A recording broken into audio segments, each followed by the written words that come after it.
Hello, everybody, and welcome to the Financial Deviant Podcast. Glad to have you with me today. And I guess you could probably place today's episode in a category of current events. Some of you may have heard of the Secure Act 2.0 that was recently signed into law. And this act did a number of things. It was part of a spending bill that included aid for Ukraine, military spending, banning TikTok on government devices is some of the things that were included in this bill. But the portion I want to talk about is the portion that addresses retirement accounts. That is the thing or the piece of this new law that is probably getting the most attention. And it's important that we understand this stuff because there's some things in it that allow us to put ourselves in even better financial situation by knowing about these new changes in the laws around retirement accounts. So let's just jump right in. The very first one I wanted to kind of go over with you and make sure that everybody's aware of. It involves 529 plans. Specifically, it involves being able to roll funds from 529 plans to Roth IRAs. First of all, just in case you're not clear on this, a 529 plan is an investment account that offers tax benefits when those funds in those accounts are used for qualified education expenses. And you have to designate a specific beneficiary of those funds. So this is one of the accounts that parents often use to save money for college for their children. And as long as it's used for qualified educational expenses, you don't have to pay taxes on those funds when you remove them from the account. And it can be used for, as I said, college tuition, K through 12 tuition, apprenticeship programs, and even allows you to use those funds to pay back student loans. So it's a very popular account. But one of the concerns that parents have had for years is, what if I save all this money in this account and my kid decides not to go to college? Well, before, if you took that money out and used it for anything else other than qualified educational expenses, you were penalized for doing so. Well, one of the components of the Secure Act 2.0 says that you can now roll over those funds from the 529 accounts into a Roth IRA for the beneficiary. That's pretty cool. That actually alleviates one of the main concerns that parents had or have had when talking about 529 plans. But it's probably not as great as it initially sounds. And the reason for that is those rollover dollars that you roll over into a Roth IRA are limited. You're not allowed to exceed the already established Roth contribution limitations, which today, for anybody under 50 years old or in 2023, that limitation is $6,500 a year per person. So when I first heard about this, I'm thinking, wow, this is a way for you to be able to even pack even more money into a Roth IRA for that child. But unfortunately, there is still that already established limit on how much money you can contribute to a Roth IRA in a year's time. But nonetheless, it is still an improvement that some, at least part of that money, depending on how much you have saved and invested in that 529 account, you can still roll over portions of it to a Roth IRA for that same student that has been designated on that account. Okay, so that's something. That's okay. I'll give that a thumbs up. One of the other stipulations is that the lifetime transfer limit to a Roth IRA is $35,000. So you can't just continue to pack money in there. The lifetime limit for a given individual is $35,000. The next part of the Secure Act 2.0, well, you know what, right here, let me at least go ahead and tell you what SECURE stands for. It's an acronym, which the government is known for. It stands for Setting Every Community Up for Retirement Enhancement. SECURE. Setting every community up for retirement enhancement. I just wanted to make sure you kind of knew what that was. The next part of that law, of that SECURE Act, is changes in the required minimum distributions, often referred to as RMDs. So before, if you had money in a traditional 401k from your job, or if you had an individual retirement account of the traditional nature, you had to withdraw money from those accounts once you reach 70 and a half years of age. Now, some people are wondering why the government forces you to take money out whether you need it or not. Well, the government forces you to take that money out because they want the taxes off of it. If you've got a traditional IRA or a traditional 401k, you contributed money to that fund without paying taxes. They're referred to as tax deferred accounts. So you didn't pay taxes on them. So the government forces you to take distributions from those retirement accounts at 70 and a half years old so that they can get the taxes from them, because it's taxed as ordinary income. Well, that 70 and a half went for people who were born before July 1st, 1949. And then people who were born from July 1st, 1949 to 1950, that required minimum distribution age, or RMD age, was 72. Now, on the Secure Act 2.0, anyone born from 1951 to 1959, that RMD age is now raised to 73.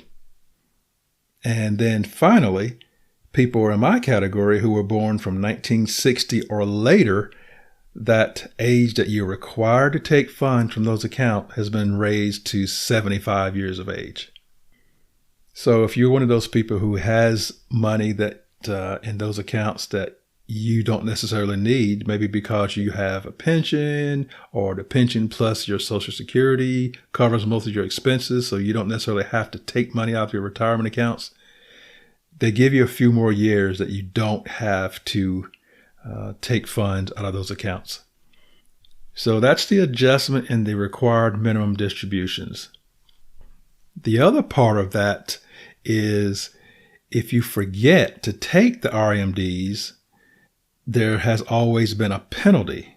So if you don't take those funds out at the age that you're required to, the penalty was actually 25% of the amount that you didn't take. And now that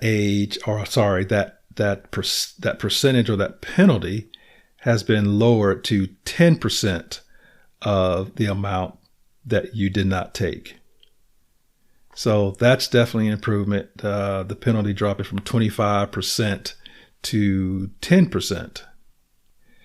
Another welcome change having to do with RMDs is there will no longer be an RMD for employer Roth accounts, including 457 plans, 401k plans, 403b plans, and the TSP plans, which is federal retirement accounts, a federal retirement plan. And that starts in 2024. So that really made no sense anyway, because a Roth account, just as a review, is a retirement account where you actually pay taxes before the money went into the account. The good part about that is that as that account grows and those investments grow larger, when you take it out, you no longer pay any taxes. So it grows tax-free. So the fact that they once had a required minimum distribution on an account that you've already paid taxes on never made sense to me. So they corrected that with this new law, and that's a welcome change for sure. So what would happen before this change is many savers would, once they're getting close to retirement, would roll over their employer Roth dollars into their personal Roth IRA. Anytime you hear Roth, as you know, it means you've already paid taxes on it and it grows tax-free. So what would happen is those people, once they got into retirement or close to retirement, would roll over funds from their company's Roth 401k, for example. They would roll it into their personal Roth IRA to avoid any required minimum distributions. So that is no longer necessary since they got rid of the RMDs that were attached to company-sponsored Roth 401ks, 403bs, and the like.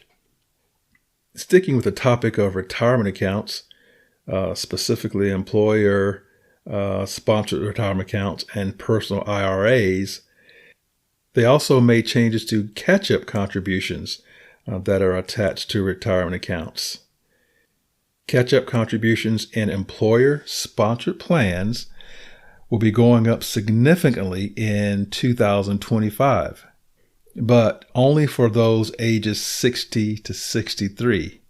Between those ages, you will be able to contribute the greater of $10,000 or 50% more than the standard catch-up contribution to your employer-sponsored plan. Now that's kind of confusing. I believe an example is probably appropriate right here, just to kind of paint the picture of what this is talking about. So say you've got Sandra, who's turning 50 in 2025, because that's when this change is going to take place. So she gets to contribute a maximum of $22,500 to her 401k. But of course, as she turns 50, her catch-up contribution is $7,500. So total, she could actually contribute $30,000, which will be great to her 401k. On the other hand, you got Gertrude, who's turning 60 in 2025. So she gets to contribute the $22,500, but her catch-up contribution is 50% greater than the $7,500, which is the standard catch-up contribution that Sandra was eligible for. So 50% greater than $7,500 is $10,000. So it will be $11,250, which is 50% greater than the normal catch-up contribution. So she can contribute a total of $33,750 to her 401k because of this new provision in the Secure Act 2.0. So that's significant. That allows people who, as they get older, 60 years old, between 60 and 63 years old, they can contribute 50% greater than a normal contribution. So Sandra, who's 50, tops out at $30,000, and Gertrude, who's 60 in 2025, tops out at $33,750. The language around this catch-up contribution is, quite frankly, pretty convoluted and can be pretty confusing.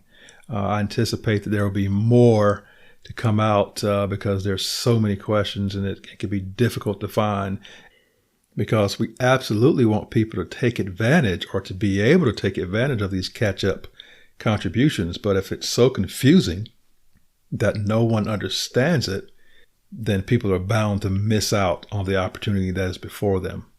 So just be on the lookout for language or explanation coming around the whole catch-up contribution facet of this new law. There are also going to be some material changes to employer plans. And this is, say, for example, 401k. Currently, employers can choose to automatically enroll employees in retirement plans when they become eligible. They can automatically enroll you, and I know some companies that do that right now, but the employee can opt out. So instead of you opting in to participate in the plan, you have to opt out to not participate in the plan. But in 2025, starting in 2025, employers must automatically enroll plan participants when they become eligible. But participants can still choose to opt out. Salary deferral via automatic enrollment must start between 3 and 10% of a person's pay. Must be between 3 and 10%. So here is the government literally trying to force people to save for retirement. That's what it boils down to. It boils down to that they are literally trying to force people to save for their own retirement. And it must increase 1% per year. So it starts out between 3 and 10% of an employee's pay, and it must increase 1% per year in order to arrive at 10% to 15% max.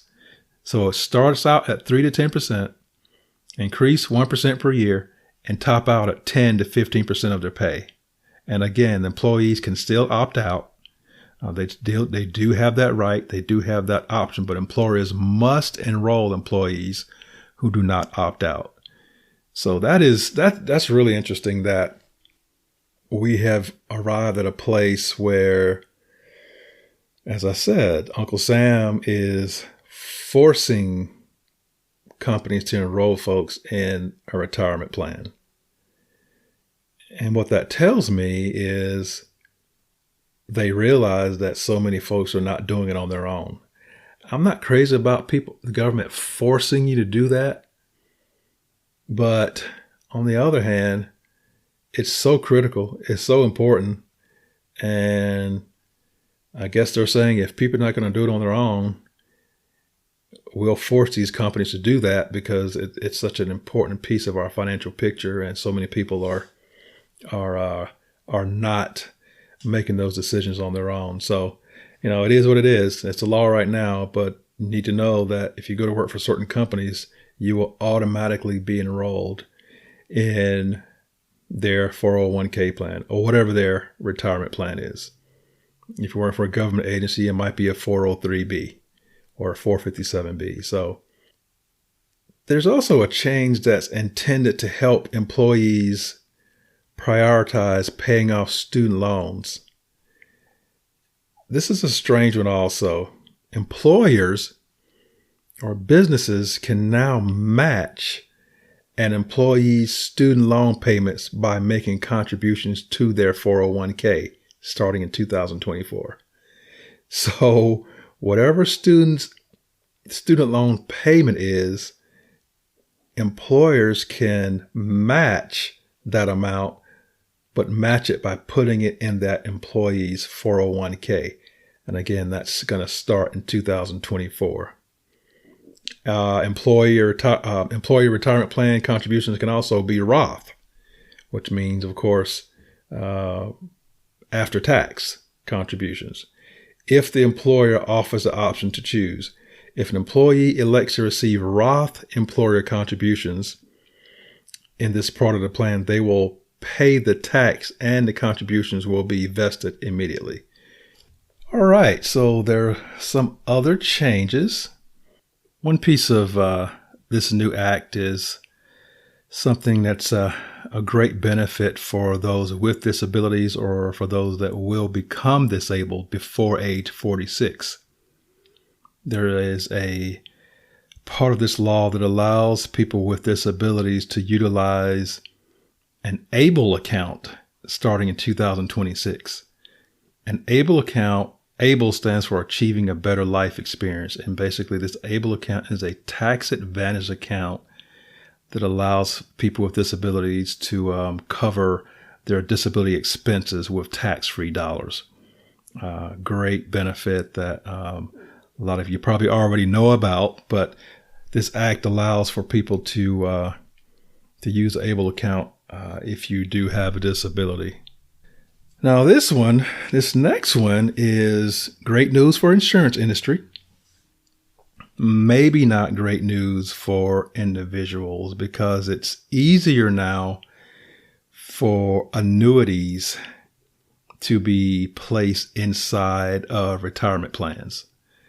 At one point there was an actuarial test that would keep annuities out of retirement plans. Well, that's no longer in place.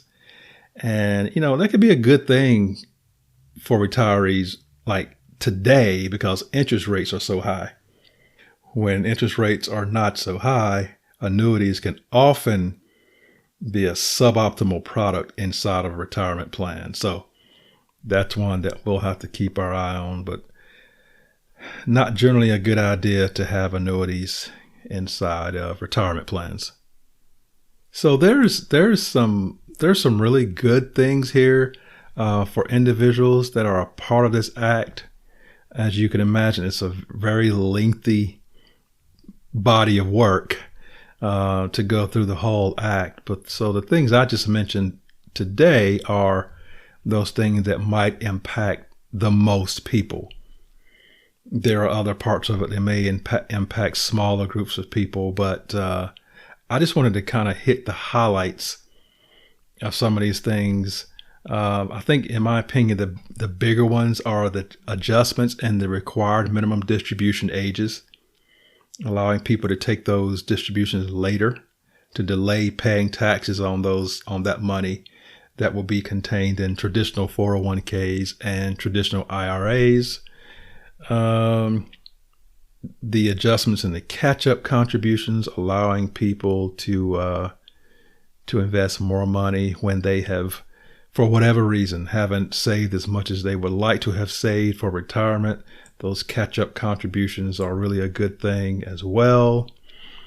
The Roth IRA rollover, being able to roll money from your 529 educational accounts into a Roth IRA for the student for which you were saving for. That one is not as great as it initially seemed, but it does allow you to not have to pay penalties on that money if you take it out and use it for something that's not educational related. When I go over stuff like this, this is the kind of stuff I keep up with because it impacts us. And in many cases, it can impact us in a great way. So making sure that we understand these kinds of changes that involve how our retirement will look and how we will be able to live in retirement, and how much freedom we will have when we get to the age where we no longer either want to or are unable to work, is extremely important. I just wanted to touch on it a little bit just to let you know, hey, some things have changed, and it may be some things you want to check into for yourself personally, especially, I repeat it again, especially when you start talking about situations where people have not saved like they could have for whatever reason, and being able to save and invest more money once you get to 50 years old or older. That's extremely important. So I hope this has been very helpful to you, at least get you to thinking. Couldn't answer all the questions that anyone may have regarding these topics. I just wanted to hit on them because I don't want to take too long, because there's a lot of great detail. But I hope you've gotten something out of this that allows you to see how you may be able to take advantage of the new provisions that have been outlined in the Secure Act 2.0. At this time, I'd like to thank you all for the positive feedback that I have been getting. That's why I do what I do. This is not something that is a lucrative adventure for me, but it's information that I enjoy sharing. It's been beneficial to me personally, and just wanted to share it with whoever would like to listen. So again, I thank you all for the feedback, the positive feedback, and I'm going to keep doing what I'm doing, hopefully to the benefit of many who will listen. Don't forget to share the podcast with others that you think may be interested in this type of conversation. Some of the things we talk about on the Financial Deviant podcast are not things that people really enjoy. So you really don't expect to have large groups of people who are truly interested in doing the hard work that it often takes to get their finances in order. But if you do have friends and family that are thinking about that type of stuff and are interested, or even if they're not interested, if you think they need it, it's almost like force feeding them medicine. Send it to them, let them check it out. If they like it, great. If they don't, wonderful, but at least you've done something to try to help them improve their financial lives. So until next time, this is the Financial Deviant saying, love you guys. I can't wait to see you again.